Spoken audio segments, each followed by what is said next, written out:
Hi everyone, this is Radull Live, and today we are on location to talk about a sport that is also an art. Dance, yes. It was announced a couple of months ago that at Paris 2024 Olympics, they will accommodate dance as a sport, breaking to be specific. So today we're going to talk to two dancers, Antonate Aiko, who is a choreographer and a creative director, and Frank Onkwani. Yes, hello. Onkwani. Are you kissing by any chance? Yes, I'm kissing. Okay, I'll tell you later why I'm laughing. And you are a breaker. Yes. You do breaking. Yes, You'll I explain do. that in just a minute. Let me start with you, Antoinette. Yeah. First of all, dance. How did you decide that, here is something that everybody claims they can do, but I'm going to take it to the next level? Yeah, so I've been a dancer all my life since I was a kid. But once I finished high school, I decided to take it to a professional level and learn different styles whereby I can now be able to export my craft into a professional point of view. So I learned different types of styles from different people. Even Onkwani was once my teacher, teaching me some stuff. Yeah, we learn from each other most of the time. Mwalimu. Mwalimu mkuu. So yeah, so that's how I did. I packaged myself into a whole business, and then now I started exporting my craft, working with different artists, because that's literally my main venture. I work with many creatives in the industry, in the creative industry. What do you tell those people who think that, we can all dance? Everybody can dance, but not Everybody can move. everybody can move, but not everybody is a dancer. That's just it. Me, I'm not a dancer. That's a disclaimer. Frank, let me come to you. You have decided you're focusing on breaking. Yeah. But tell me your dance journey. Where did you start and decide I'm going to do this professionally? Yeah, so I've always been an active child growing up in Kangemi, but I got into dance through church. So I started in church, and then later on I got exposed to the competition aspect and basically the performance aspect, and then that's how I started now going to workshops, learning from different crews, learning from YouTube, and here we are. First, can I ask a question? Yeah. Do you break in church? No, actually, when I was in church, I wasn't breaking. So I made breaking. I've known and seen of breaking, but I didn't get the right teachers in church. So that's why I kind of like ventured from. I'm challenging you. church. Take it to church. True. No, I like that nowadays churches are adapting. Sorry to divert no problem. to what the youth are doing. Yeah, and as yeah. long as it's good, clean dancing, and you're not twerking in church. Yeah.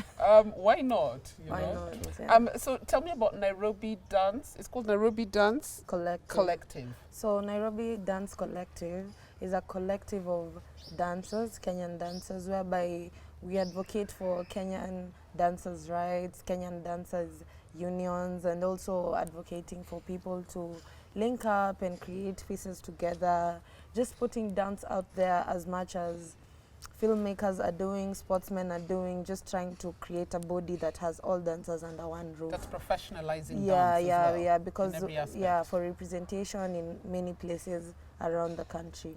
Before we get into your preparations for Olympic qualifiers, what is the dance space like? And this is a very ignorant question I'm asking, in terms of employment, in terms of making it, because when you professionalize, you have to make a living from it, and a good one, why not?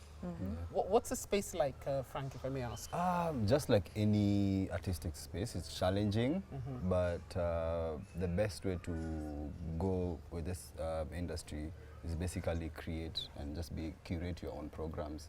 And mostly, because most of the time dancers depend on performances and shoots, and basically things not that many. they're not that sustain, many. So that's why I'd advise the best way is to curate your own programs, try and get funding from cultural spaces, from the government, and Tell me about Halisi. Yes, Halisi Breaking is a community-based organization that started in Kangemi. The main aim of Halisi Breaking is basically to use breaking as a way of training the youth, mostly kids, and just give them a physical activity where they can have fun, express, and also learn something new. And we champion for life skills. We champion for positivity, but we use mostly elements of hip hop, but in this case breaking. Take me through the difference between breaking and break dance, and because me what I know is from the 80s. Yeah. Don't stop calculating my age. Me what I know is from the 80s, and that was break dance. Yeah. What's the difference, if there is? The terms actually mean the same thing, but it's just break dance is more of a media term, and breaking is more of a street term. Because breaking is the dance. It's like salsa. So you're telling me I'm not street? You are kind of street, but I'm You're not heard. yeah, but because of movies and Stop dance. discriminating. Yeah, so because of music, movies and dance videos, most people kind of like called it break dance, and that's because of the movie Breaking, with Shabadu, and so most people tried to call it break dance. You're But old enough to remember that. I've done my research. As we lived it, we have Yeah. to research the Yeah. history. Yeah, I'm history. Yeah, so I know in your era, most people. Did he just go there? So, Did not. so most people kind of called it breaking because of the popping, the Yeah. waving. Yeah. But the real breaking is now the b-boying and the b-girls. So that's basically that head spins, windmills, footwork, you know. That's now breaking in itself. Yeah. Earlier you were telling me about 4 elements of breaking. What Yes, are they? yes. There are 4 elements of hip hop. Of The hip-hop. main 4 elements of hip hop, which is MCing, DJing, breaking, and graph writing. So there are other elements, but those are the 4 main elements. Also, breaking itself has 4 elements, which is top rock, go downs, footwork, and power moves and freezes. That's 5. So all those put together, they create a dynamic breaker or a dynamic b-boy or b-girl. And you made it so technically. Technical. Technical. What do you say to those people who tell you that dance is an art, not a sport? Dance is an art and a sport. Maybe you say the people who tell me dance is not like a full-time career, something of the Well, sort. they say that about sport. So Yeah. yeah, we Yeah. are failing. Yeah, because it is an art, because you have to express yourself creatively over time, but because of the body conditioning that you get as a dancer, it definitely is a sport. So dancers these days identify themselves as athletes. So some people identify themselves as dance artists, some people identify themselves as dance athletes because also of how you package yourself and the conditioning of the body. So honestly, it's not even a debate of somebody who's saying, so is dance a career? That's not even of question, because you will not understand the amount of time, effort, money and investment you make in a career as a dancer. Because yes, it is very satisfying to watch someone dance, but people can hardly comprehend how you can turn it into a career. Darling, we're still trying to get people to take football seriously. Despite seeing what Despite people having earn PS and and the industry everything. that runs around the I'm world. like, oh my God. Yeah, we're kind of jokers in this country, but we're hoping that Things we are can getting change better, things. yeah. Competition, before we even get to qualifying for Olympics, what level of competitions? Do we have local competitions that we engage in? Yes, we have local competitions. Apart from Halisi breaking, there are so many other breaking outfits. So with these breaking outfits, we have what we call the Kenyan Breakers Union. So we... Hey, we've got a union. Yeah, so the union actually See in the started... streets. Yeah, the union actually started because of this competition. Most of the competitions were not really favorable to breakers, so we decided to start a union, and so that we can create standards for our competitions. So we have local competitions that happen, hosted by these different outfits, but still supported by the Kenyan Breakers Union, and also all these outfits show up, and yeah. How do you fund your activities? Most of the time it's not really easy, to be not honest. easy. It's not easy. It's not Yeah. easy.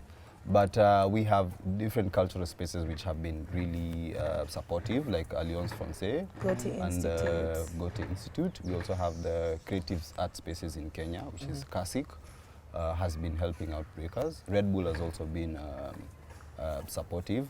But most of the time, it's just we pull, and use your own savings, because you have to give people prize money. you have to, and the scene has to keep on going. This Yeah. is the story of our sport and arts industry. Yeah, Yeah. so You seem to be giving when really you should be Receiving. receiving. Because it's But- something professional and satisfying you Yeah. offer. Yeah. But hopefully, like, we do it because, you know, maybe in the future, with the hope that in the future, we will reap the benefits of the kind of investments you're making. If yes or if not, our children or our friends' children, because I always say, yes, you can be a doctor and engineer, but you'll give birth to a dancer or a footballer. So, And such professions should earn like Yeah. a doctor Yeah, and yeah. a lawyer. exactly. Around the world, it does. Yeah. you It know? does, yeah. What was your reaction when you heard, and we'll get to the qualifiers in the second half of the show, what was your reaction when you heard that dance is finally going to be accepted as an Olympic sport? Mind blowing. Mind blowing. It's a dream come true because at that point, personally, I was in a place where I wasn't really sure what's going to happen next, you know, and I was mostly depending on, you know, brands and basically endorsements. That's the only way I could, you know, elevate to a much more Another international level, yeah. status, you know. But now with breaking being in the Olympics, that kind of changed everything, even the training, dieting, everything, conditioning, you know you're working towards a goal.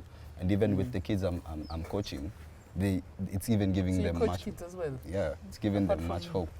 Yeah. It's a former kid.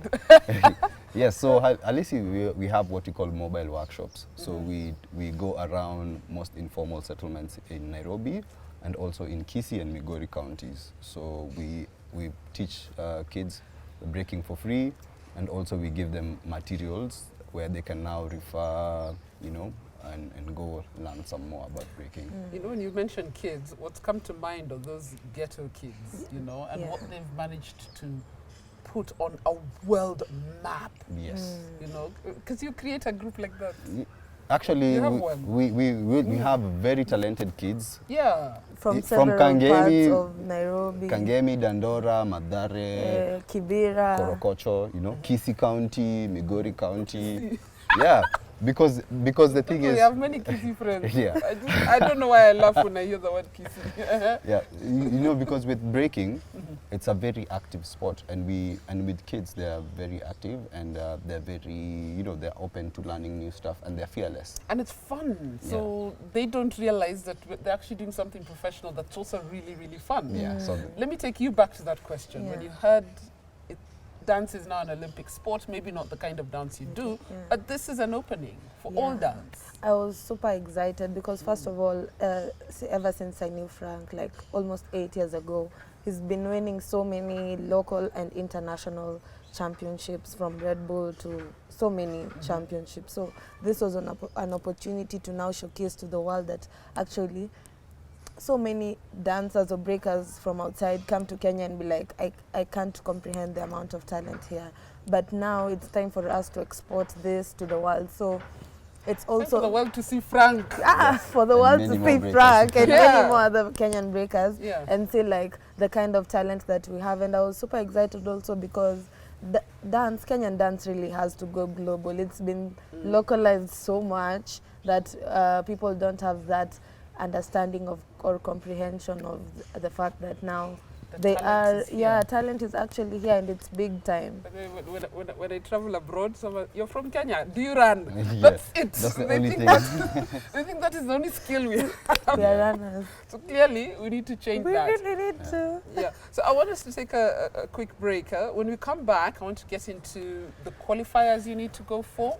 You told me you need letters, you need money, you need support, you need recognition, you need the world. So that discussion is coming up after the break. And of course, while we go to break, I need to ask this guy to dance. So don't go anywhere.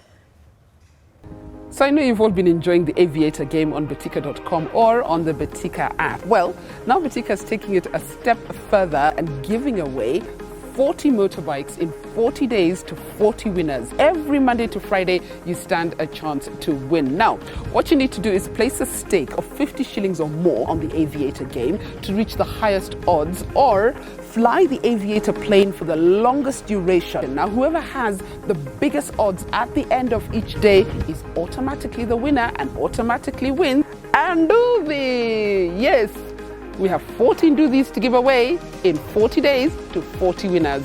Bidika na aviator.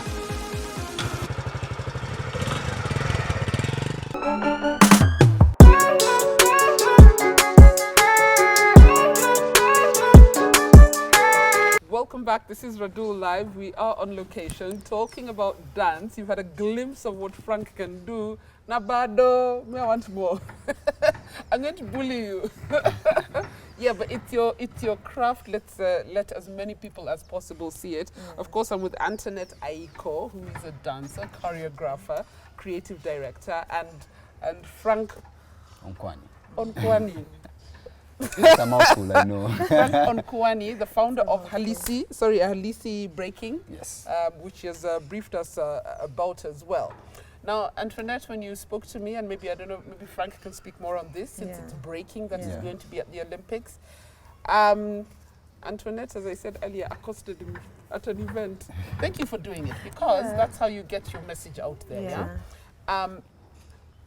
When are the qualifiers, and what do you need? What is lacking? Because it sounds to me like you guys are operating alone, but there's a lot of administrative work that you need to get done to get there. You don't just up and go. So when are these qualifiers, and what do you need? What is lacking? What are your challenges? Yes, so the qualifiers are happening in May in Rabat, Morocco. It's going to be happening on the 12th to the 13th. Of May, that's not far away. Yes, basically a month. So the qualifiers are hosted by the WDSF, which is the World Dance Sport Federation. So the main issue we had with most of Kenyan and African breakers is the federation aspect. Because if you look at the requirements needed to have a federation, especially in Kenya, for these urban sports and new sports, it's practically impossible to start a federation. So what is needed by the WDSF is a letter from the federation. Do we have one? We don't have a federation, a Kenyan Breakers Federation in that sense. So we need a letter from the federation that is allowing the breakers to participate in all WDSF events. So that's one hurdle, the federation aspect, and also now we cannot be able to participate on the global map without that. And obviously the logistics, flights, accommodation, and also training spaces are very expensive, equipments to train. We basically are using Kenyeji methods to train right now as compared to what other people in other countries are doing. So that has been the main hurdle, funding and just how we can get our breakers outside the country to be able to compete with other people. Have you reached out to the National Olympic Committee? Because if it's about an Olympic qualifier, yes. Why are you smiling like that? Because we have reached out to the National Olympic Committee. Tell me they've done nothing. I call them. I'd say yes, I'd say no. Because I think they have tried to do, I don't know if it's their best, but in regards to, because now with the National Olympic Committee now works with registered federations. So that's now under Not necessarily, Yeah. because I think the National Olympic Committee should be able to give you that letter, being an Olympic sport. This reminds me of a conversation I had in, I think it was October last year, with the esports team. When they were going for the Global Games in Istanbul in December. And they needed support from NOC. And my good friend Humphrey Kayange is there representing athletes. And I told him, just help these guys along. Okay, they already had their letter to participate. You obviously need a letter. But given it is qualifiers for Paris, they should do something, because esports don't have a federation, but they managed to get to Commonwealth Games, where they were as a side sport. The best, so I think, the first time we went there, we just got a form.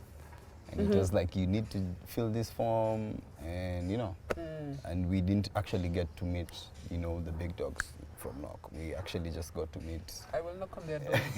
Yes. And then also the urgency of the matter, because it's really timely and universal. The challenge with the time aspect is they all work with budgets, be it NOC, be it the Ministry of Sport. So in terms of money, in fact, the esports guys were lucky that they didn't need any money. All they wanted was Team Kenya kit, recognition, that this is a Kenya team going. So it was a lot easier to support them. Finances, like any company, the budget is done in advance, and May is a month away. So that is a challenge I'm not sure how you're going to overcome. Yeah, we are still waiting on... But for the paperwork, I will do what I can. Within the ministry, now that I'm sort of, I don't know that to call myself a government employee. Or a don. You're a don. No. I will knock on some doors. I'll knock on some doors, at least try and get you the paperwork. At least let them tell you that this is what you're lacking to get it. So that at least you're on the right path. In terms of finances, because of time, I suggest you continue within your networks to try and get that money as a long-term plan is effected.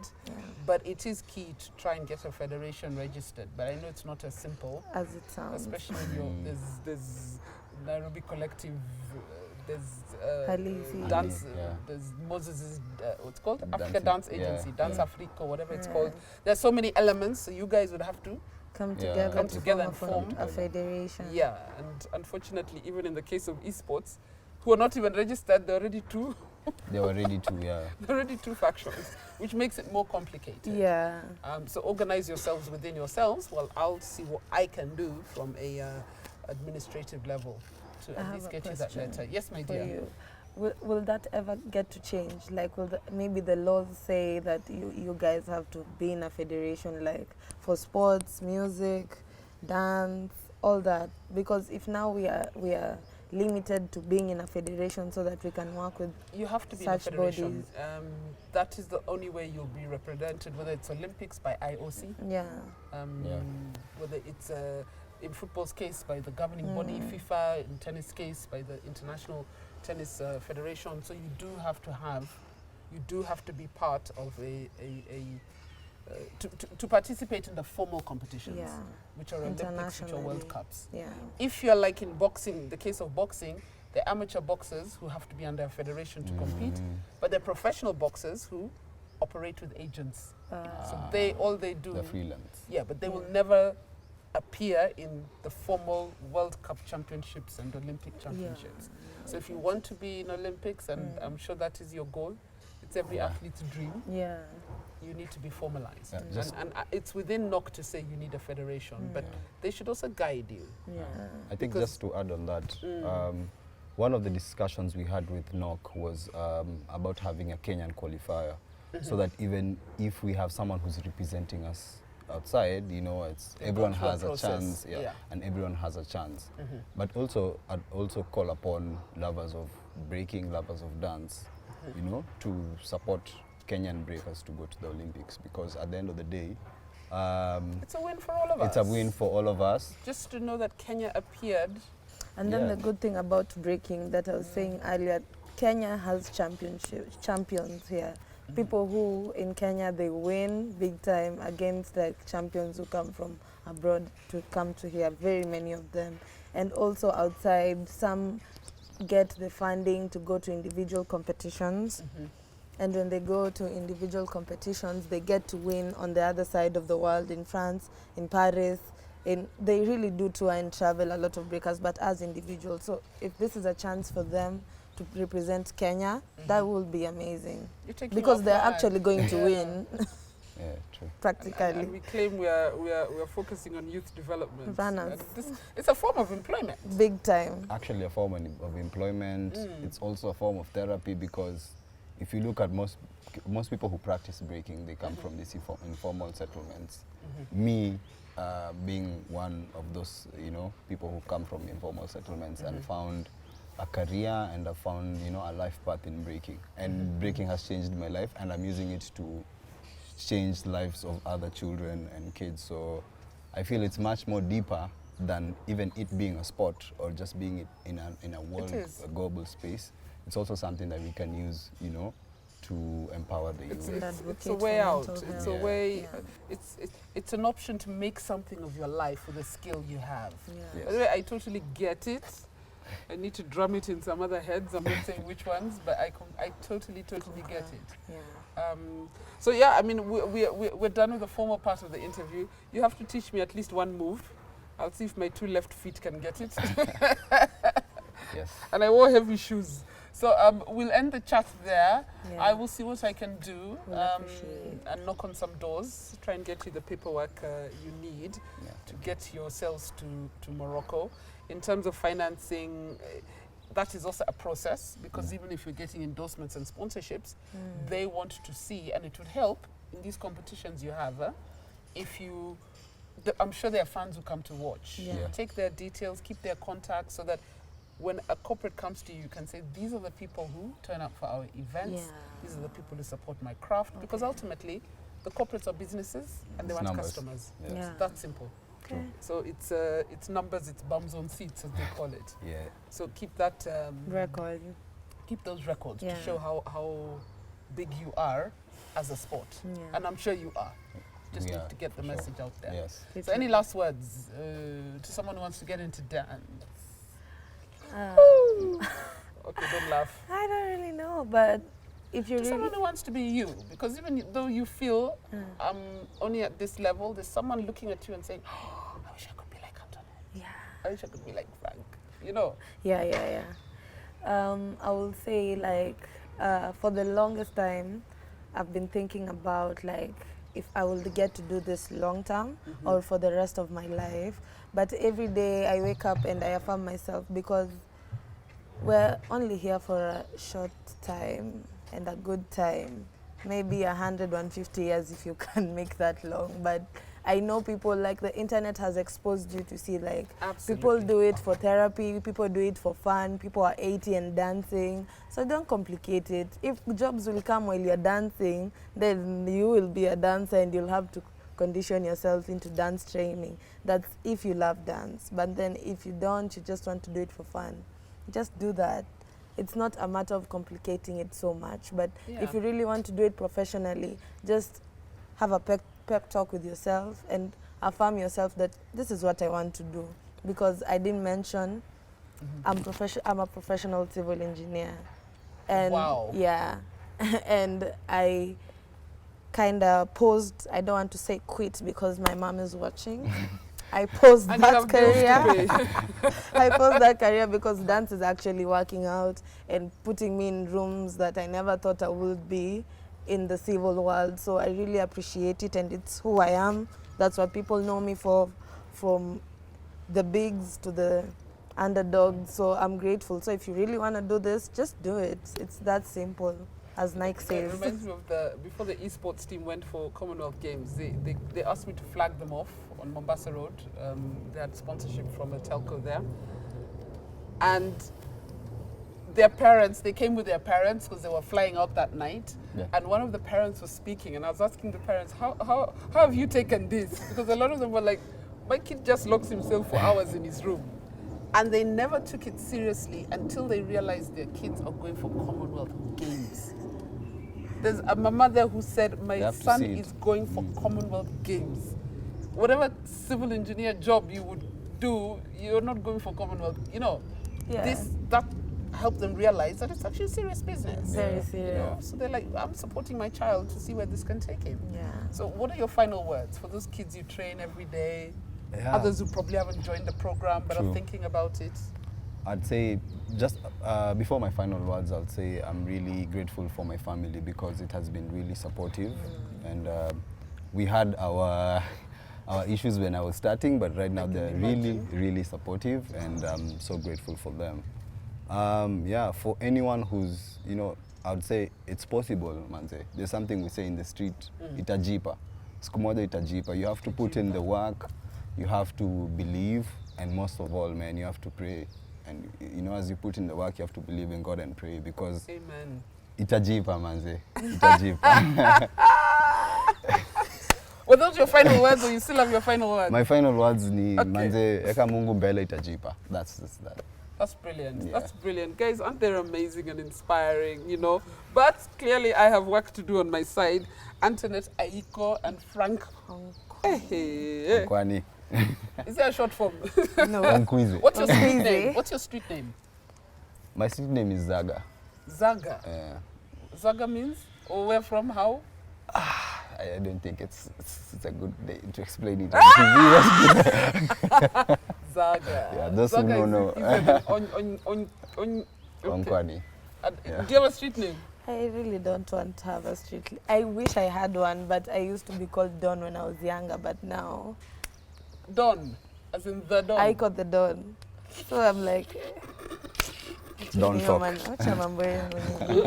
Maybe I need a street name. If you give me a street name, I want to be, we'll talk about that later. So guys, we're going to end this part of the interview, but still we're going to dance. It's not over until it's over. But thanks for watching Radull Live. We'll see you again next week, guys. And yeah, can you dance? Or are you a dancer? Or can you just dance? Whatever. See you next week. Thanks for watching.